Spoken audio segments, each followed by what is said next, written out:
More than anything, over the last 25 years, I've been asked what reptile makes the best pet, and I've covered this a handful of times in Snake Bites, but I'm going to go in depth and give you the pros and cons to what I feel are the best reptile pets in this week's episode. Oh, I'm going to do this again, and when I do it again, we're going to have a different type of situation. Over the last 25 years, the question I get asked more than anything else is what reptiles make the best pets. And I've certainly covered this before in Snake Bites TV's episodes, but today I'm going to get in depth with what I think are the best pets for reptiles and give you the pros and cons to why I think they're such awesome animals.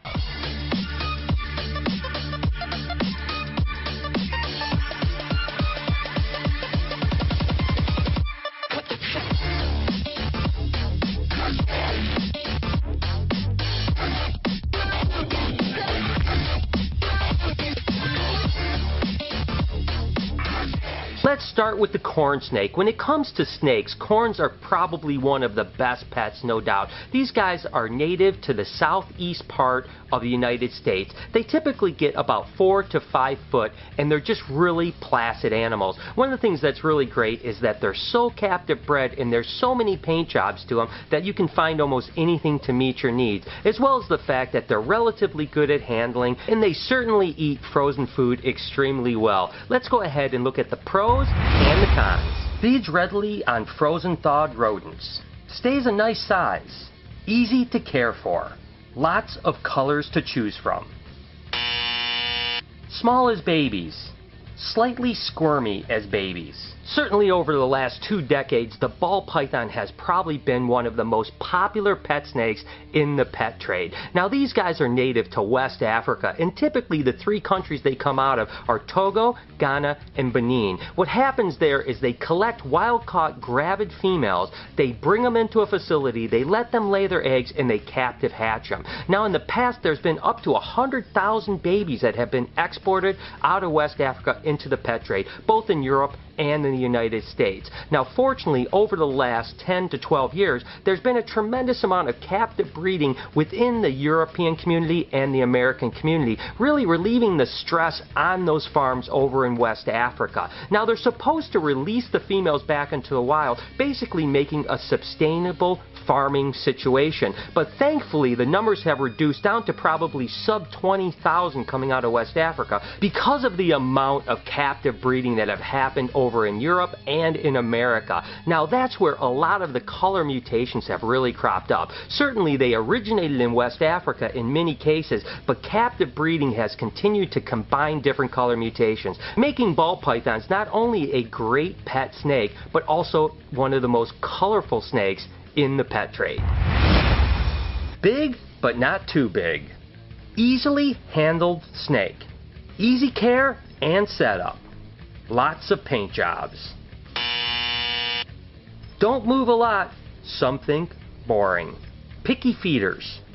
Boa constrictors are often thought of that next step to keeping a large snake. So if you have experience with corn snakes and ball pythons and smaller snakes, but you want to start getting into the bigger animals, boa constrictors are obviously the next step in that process. Now they come from Central and South America depending on the species, but the common boa constrictor is really a Colombian animal, and they typically get anywhere from 6 foot to 8 foot, males staying a little smaller and females getting a little bigger. They're a live-bearing snake and have been bred since basically people have been keeping reptiles. Now there are a tremendous amount of color mutations, so there's a lot to choose from. These guys are really the placid of the big snakes. They're super easy to handle, super great animals, and again, it was one of my very first snakes. It's not something I recommend people starting out with, but truly, if you want to get into something bigger, they're a great option. Let's take a look at the pros and cons. Great handling snakes. Easy husbandry. Big, but not too big. Many color mutations to choose from.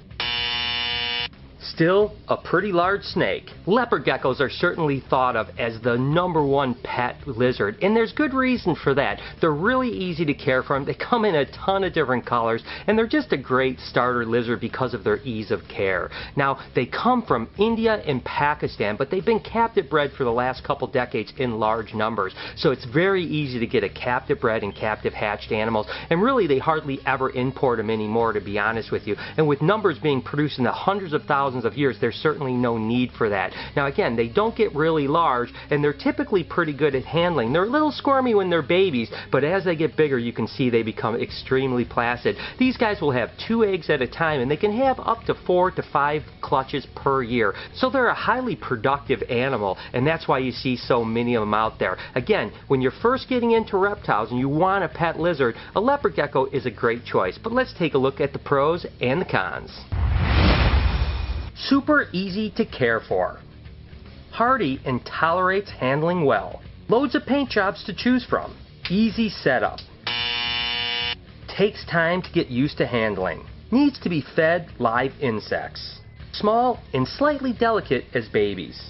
The bearded dragon would certainly be the other pet lizard that most people say you should start with. The thing that's nice about bearded dragons as opposed to leopard geckos is that they're extremely great handling animals. Leopard geckos can become good handling animals, but it does take some work. Whereas bearded dragons are just kind of naturally tame and just really great animals. I mean, this guy, little Fetty Wap here, is one of my pets, and he is just absolutely amazing. You can literally set him on your shoulder or set him on your head and walk around with him, and he'll just sit there and hang out with you. Now, what's nice about them too is that they don't eat just live crickets. Now, you can feed them roaches and crickets and even superworms, but they'll also eat vegetation. They're omnivores, and as they get older, they move more towards vegetables and less away from live food. So bearded dragons are really a great option if you want a really great handling animal that wants to just hang out with you all day. Now, there are some downsides to it. The fact that you have to keep them a lot warmer, so the setup is a little bit more costly than, say, a leopard gecko. And they do take a little bit more work when it comes to cleaning and so on like that,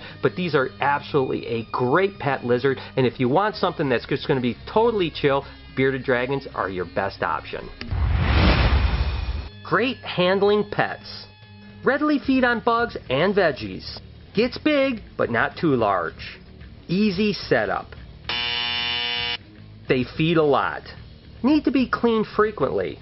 More expensive setup than a leopard gecko. Need high heat for hot spot. A lizard that certainly doesn't get nearly enough consideration for being an awesome pet would be a blue-tongued skink. As a matter of fact, they're native to Australia and Indonesia, and in Australia, when you ask someone what the best pet lizard is, typically they'll tell you that a blue-tongued skink is the way to get started. Now, these guys are omnivores as well, but the thing that's really nice about them is that they'll typically eat cat food or dog food, so you don't have to feed them live bugs, although they will eat live bugs, and occasionally giving them a treat isn't a bad idea, but these guys can sustain themselves mainly on dog and cat food with a little veggies mixed in. They're a really placid animal. They're really easy to keep, probably the easiest lizard that I've ever kept. Now, there are some downsides to them, but we'll get into that in the pros and cons. But regardless, these guys are live-bearing animals, and they'll have anywhere from 8 babies all the way up into the low 20s, believe it or not. They are absolutely adorable, and that telltale blue tongue is what makes them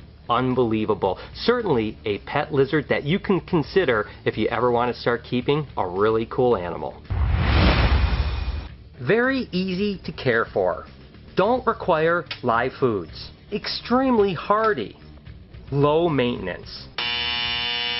Like to hide.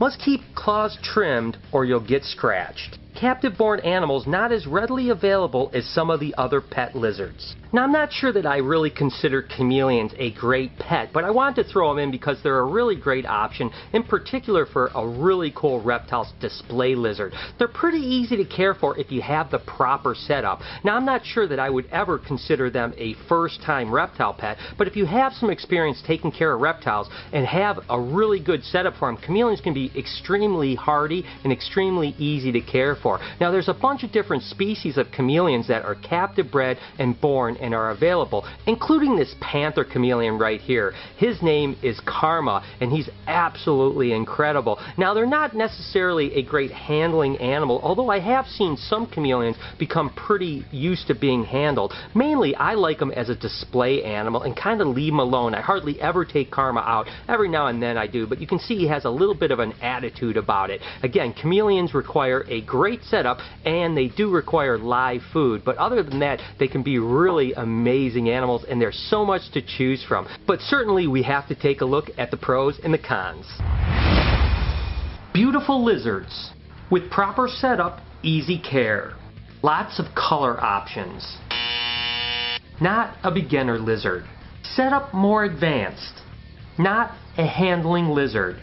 Requires live food. So there you guys have it, the pros and cons to what I consider are some of the best pet reptiles. Now don't get me wrong, there's so many other options between snakes and lizards that you can choose from, so certainly don't think that this list is the only animals that are good pets, because I could make a video that's an hour long just talking about how amazing so many reptiles are as pets. And Karma's getting a little bit cranky here, but guys, I'm always Facebooking, tweeting, and Instagramming my way through things, so make sure to follow me over at Snake Bites TV. Until next week, you've been watching Snake Bites.